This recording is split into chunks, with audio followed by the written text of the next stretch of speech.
So you want to speed up your editing workflow and save hours of time by using presets. In this video, I'll show you exactly how to install and use preset files in Premiere Pro.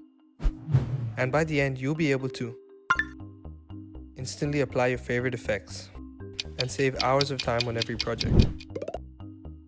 So let's get started without wasting any more time.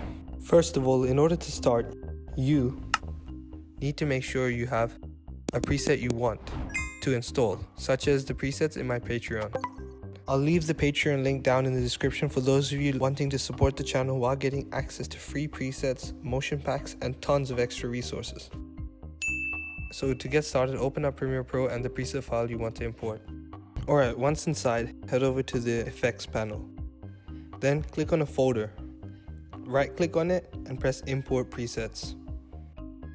Once inside, it'll open up your files. Then select the file which you want to import and press open.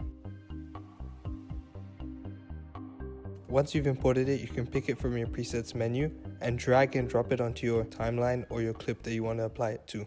And that's it for today's video. If you found it helpful, don't forget to drop a like and subscribe for more. And if you want to support the channel while unlocking access to my presets, motion packs, and other resources, check out the Patreon link in the description. Thanks for watching, and I'll see you in the next one.